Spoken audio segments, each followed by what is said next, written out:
Welcome back everyone to my Let's Play of Ogre Battle March of the Black Queen. Still in the Dalman Desert. We still have quite a few enemy units to take care of, even though we only see one on the map right now. Yeah, it's a little deceptive. The Empire will be sending out quite a few reinforcements, I guess you can call them, out after us. So, but in the meantime, we'll take advantage in the lull of enemy units to liberate the city and the temple to the north right there. That's what we'll be making our stand in this episode. Prochon was the head of the ninja army supported by the kingdom of Orpheus. Why would someone like that wish to assassinate King Orpheus and join the Empire? I don't know why, but you do know that we want someone like that living around here. Well, I guess he figured, maybe he got a better deal out of the Empire? I don't know. I'm sure we'll find out. Either from these cities and temples or from, you know, Prochon himself. May the blessings of the gods follow you. Well, thank you. It's nice to have the people supporting us. Unlike Prochon, who you see the people don't like him. They don't want to live here. Can't trust him. He you know, betrayed his king. You know, backstabbed him and took over the country. So, yeah, not very good. So, let's keep going here, see what we can do here. Octopus fighting in the sand. Very interesting.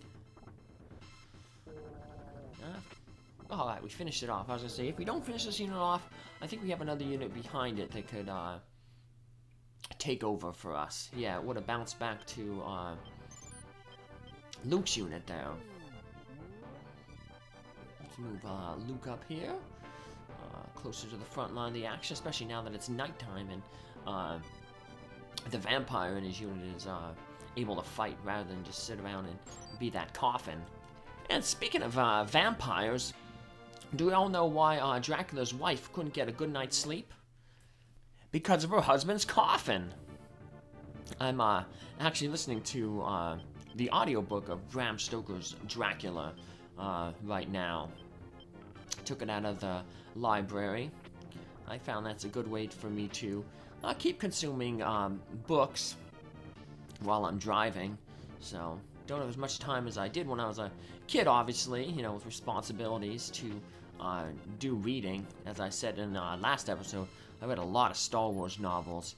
I'd always be carrying one around with me, and yeah, I read so much as a kid.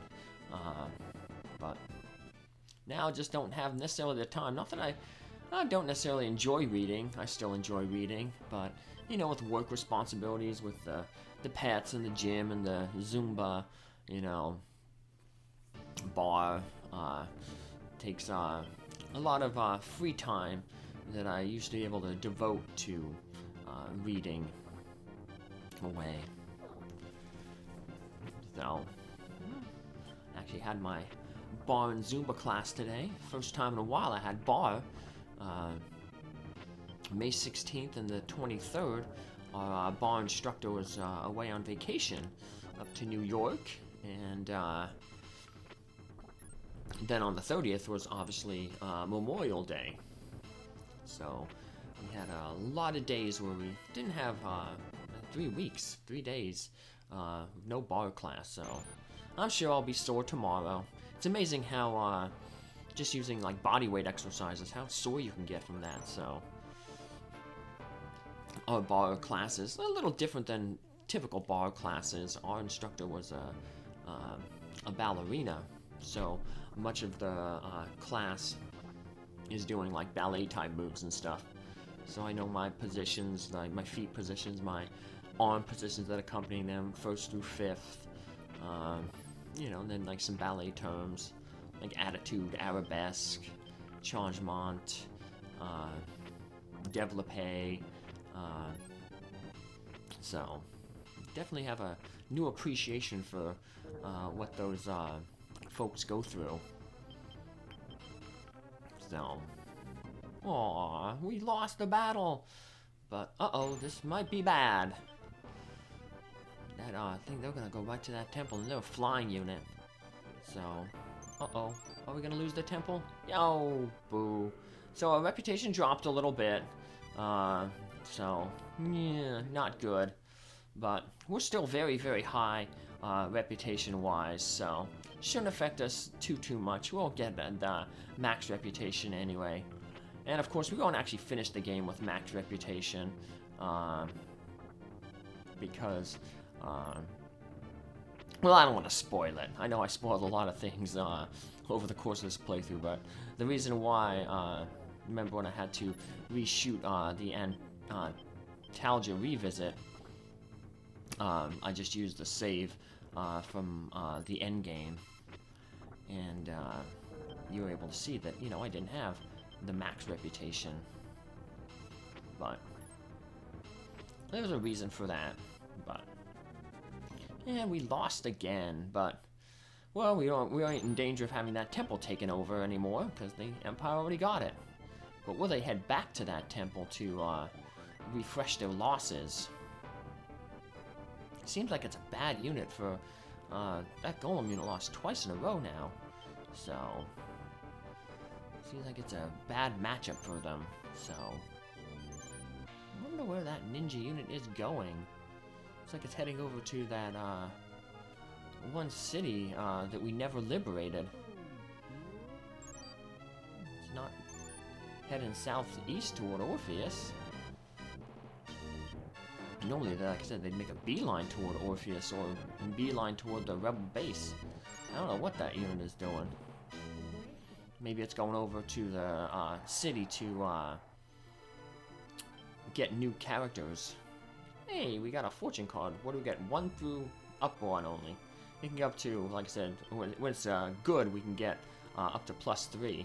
That would have really helped negate that 5 we lost from losing the temple. Oh, our Eagle Man has a white magic weapon. Nice. A little less work for our monk there to do.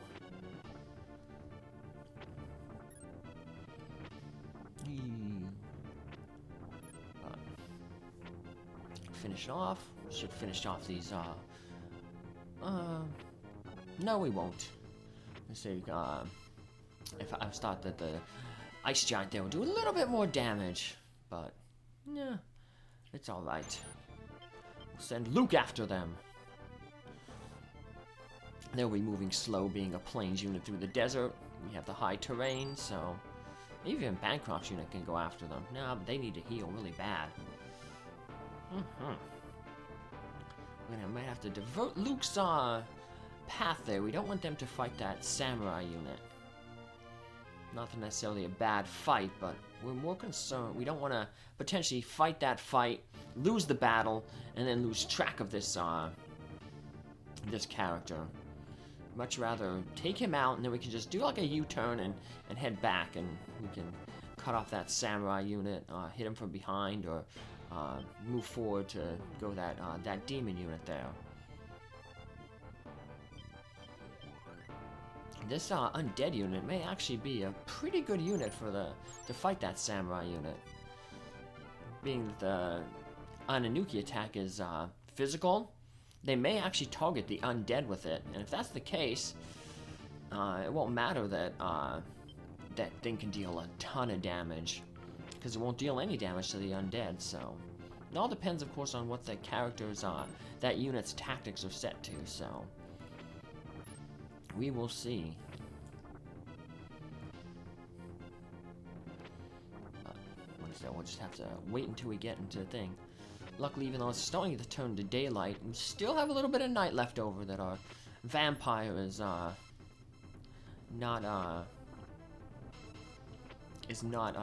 turning into his coffin yet. There's a creepy thing in the book Dracula that I'm reading right now. Oh, not that I'm reading, but I'm listening to on the audiobook right now. Jonathan Harker is he's like a solicitor, basically trying to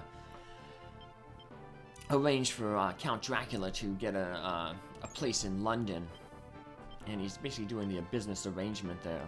But he basically becomes like a captive in Dracula's castle, and he peers out the window at one point, and Count Dracula, like crawls out the window, and he crawls down the side of the wall. He describes it like a lizard crawling down the side of the wall. Just really, really creepy, you know. Like, what would you do if you were like in that situation, you know? But Harper's kind of, needless to say, he's distressed, you know, when everything's going down. I guess the only thing that he has, he's sending out letters, and Dracula at the time right now, as far as I'm in the book, I'm not too far in the book, I'm on like chapter 4. He's the letters he's sending out, like the Count tells him, you know, like to postmark them on a certain date, so he knows that he's gonna at least live until the last that last letter is sent out, because until that last letter is sent out, you know, his colleagues back in London, you know, can still, of course, you know, write back and have correspondence. So obviously the Count can't get rid of him yet. You know, he still has the business to take care of. So, but he does know that, you know, he's a prisoner under the Count. So should be interesting. Like I said, it's a totally new book for me. Never read it, you know, saw any of the movies. I think there was 2 movies made of it, an older movie and a more recent one. So, and the ninja unit did what I thought it was going to do. It was going to head over to the east there and get to that city and hang out in it and refresh its numbers. Even though that unit was able to defeat our golem unit twice, they still inflicted some pretty heavy losses on it. So, took out one of the ninjas in the front, one of the Raven men in the back row. So, did some decent damage. Gotta refresh themselves and heal up. Yeah, because even the leader, the ones that were survived, you know, had quite a low hit point total. Took out that Tiamat. Funny how they didn't promote that other black dragon there. Maybe just for variety's sake. And Orpheus, time for him to fight it out. Will he do better than the golem units? Well, let's find out. Now, he does have the advantage of using tarot cards. You don't have to worry about tarot cards with him.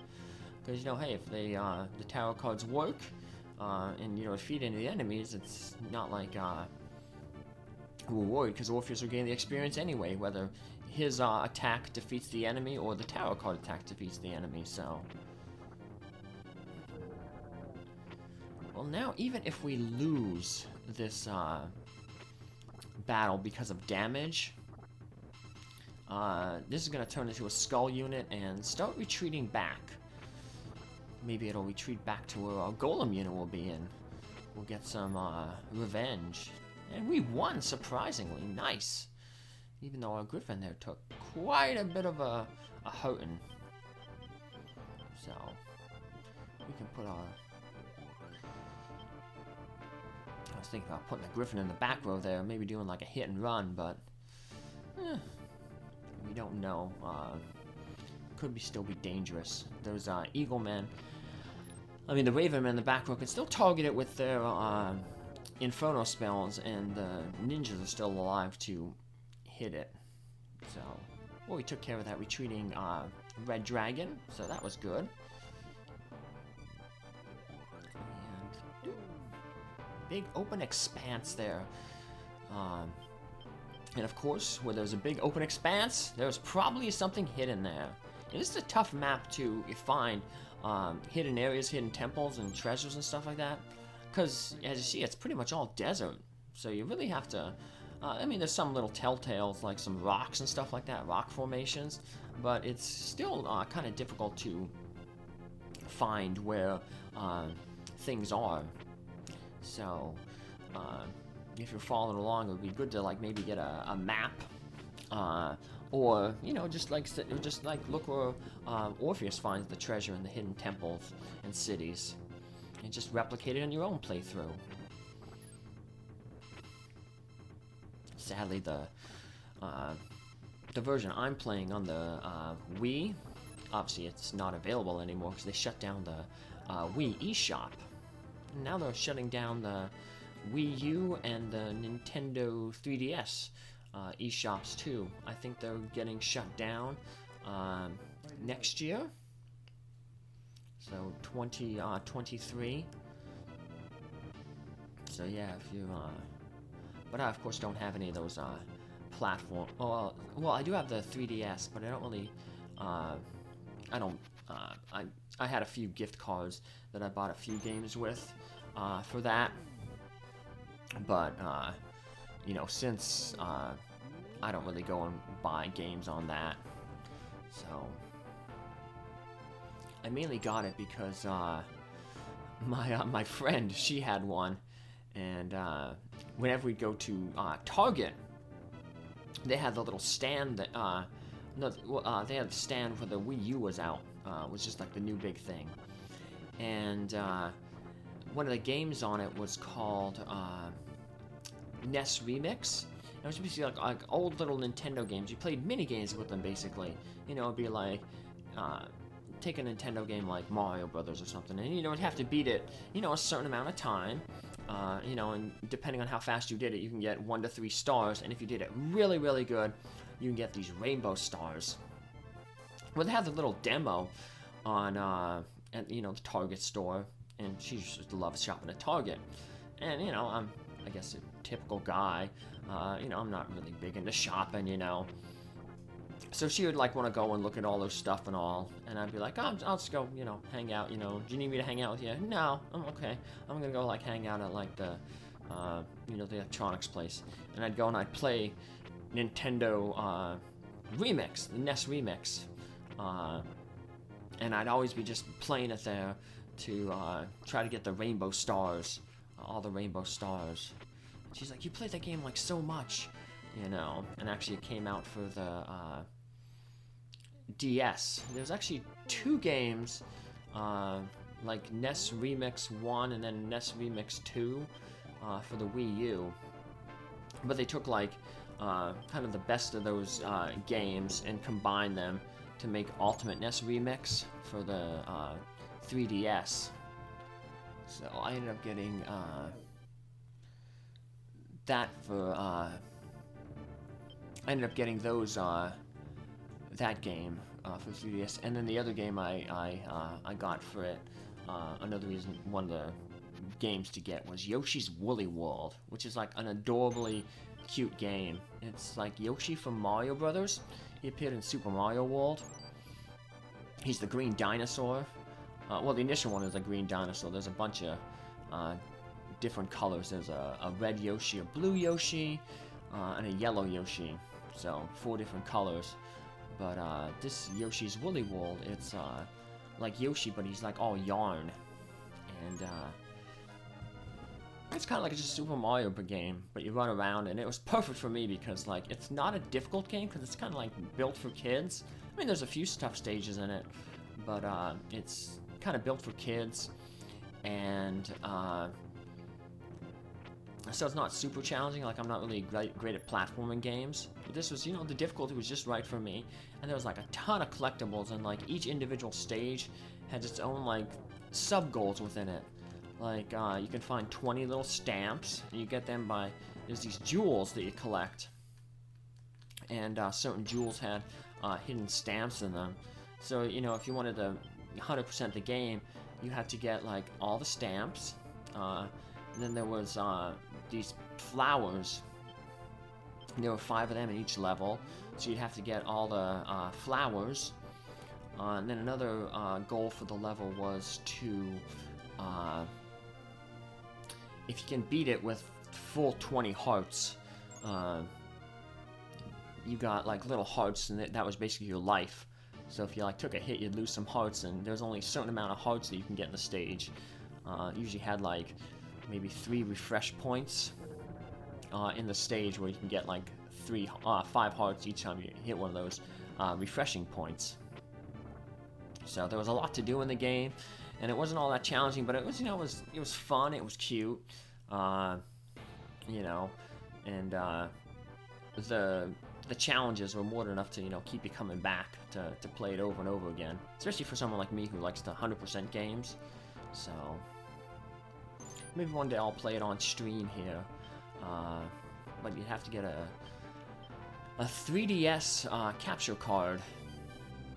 And I have more than enough games just on my Wii right now that I'm trying to catch up on, so... They apparently made they did make a sequel for it on the Switch.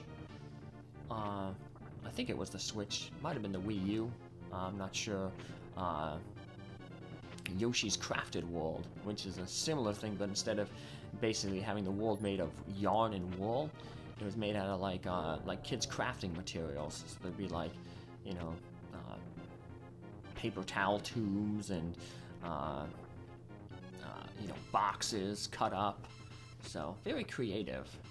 So my friend who got me the 3DS, her fiance got me the 3DS, she has that game on her, like I said, I think it's the Switch. Yeah, it's probably the Switch, because they have a Wii U too, but I think she just plays the Switch, so she's big into Mario. So that's how she got into like the Yoshis and Woolies, because Yoshi's a spin-off of Mario. So, the assassin Procyon was sent here to assassinate the mage Gazolfrey. Who is Gazolfrey? Well, he's only the greatest mage on the continent. He lives far to the east of here, in the city of Aliabad.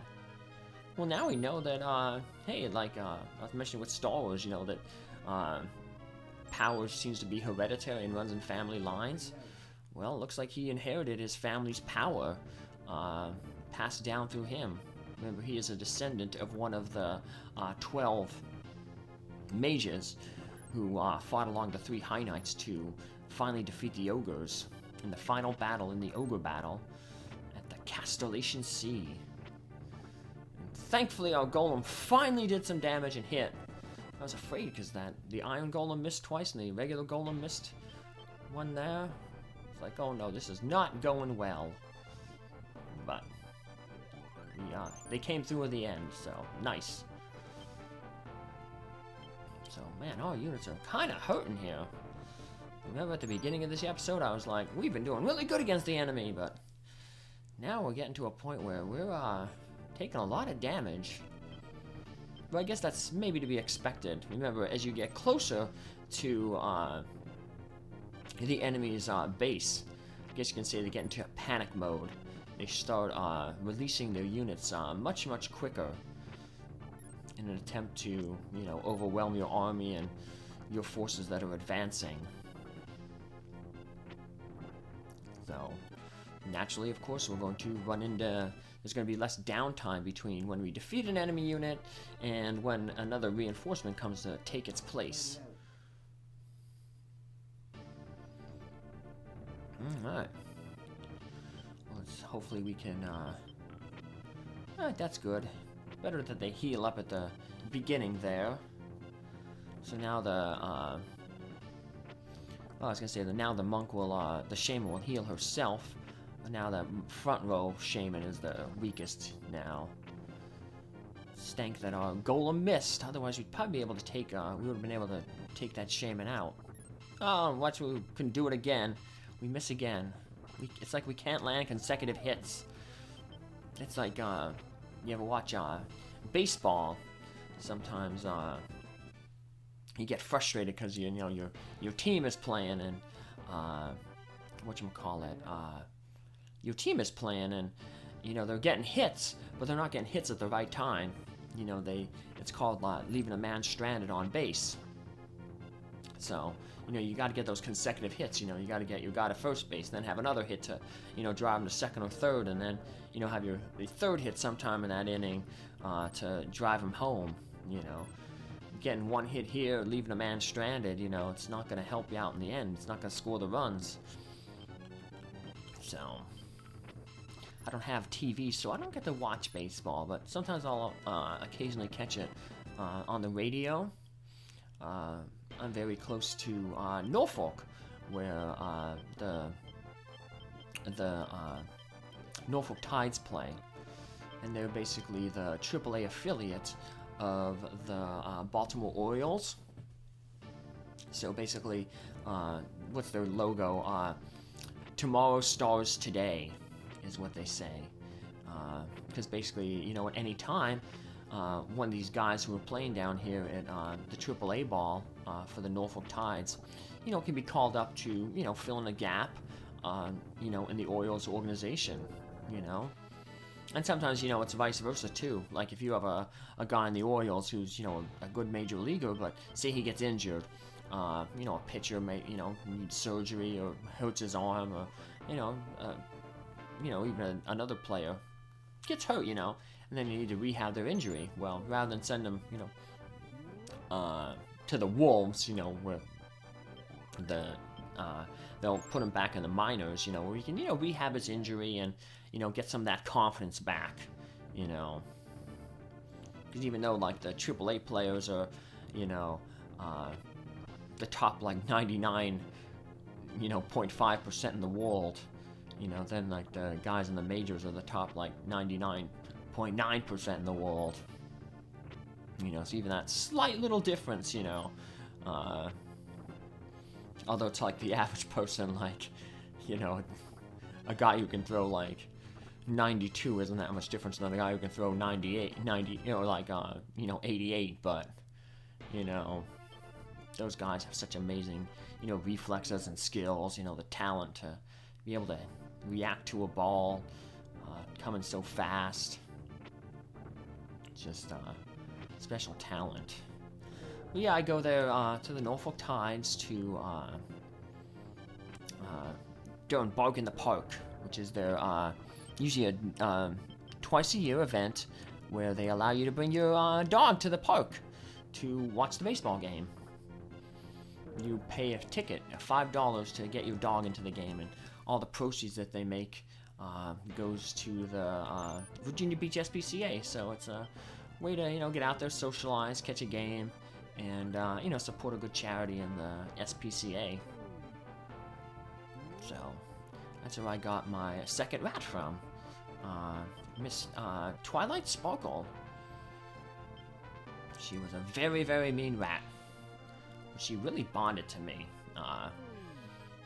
So yeah, I also follow. I guess theoretically, I'm kind of also following another minor league team, but one of our Marty Mouse House minions, her son is actually a baseball player, and he's currently in the Double-A league for the Yankees. He's down in the Somerset Patriot League, down in Florida, so he can get potentially called up to AAA. And then if he did AAA, he'd go up to the Scranton Wilkes-Barre Red Barons. It's live near where I grew up in PA, about an hour and a half away. I remember I saw quite a few of their games when I was a kid, but back then when I was a kid, the Scranton Wilkes-Barre Red Barons were the AAA affiliate of the Philadelphia Phillies. We grew up in an area where there was, we were pretty much close to all the affiliates of the Phillies. Now the AAA affiliates for the Phillies are the Lehigh Valley Iron Pigs, and the Scranton Wilkes-Barre Red Barons have became the affiliate for the New York Yankees. But yeah, where I grew up, we were a little less than an hour, I'd say about maybe like 45-50 minutes away from Reading Phillies, which were the Double-A's for the Phillies. We were about 2.5 hours away from Philadelphia, where the Philadelphia Phillies played, the Major League team. And then, like I said, about an hour 15, hour, 30, depending on traffic, away from the Scranton Wilkes-Barre, where the Red Barons played. So I got to see a lot of baseball growing up as a kid. So my dad and brother still usually go out to catch a game yearly, whether it's a Phillies game or an Eagles game, because they're both, my brother lives in Jersey now with his family, so I'm gonna have to call him soon, because Father's Day is coming up, so yeah, if you're hearing this and you haven't gotten your dad a Father's Day gift yet, better go get it now. So, assuming you're watching it now, before Father's Day pops up. So, but yeah, it's on the 20th this year, June 20th. So, less than 2 weeks away. Oh, well, and speaking of things that are pretty close, the end of this map. Finish it off in our next episode, so be sure to come back and check it out. Take care, have a good day. Thanks for following along and listening to my non-related stories about baseball this episode and Star Wars last episode. Take care, bye.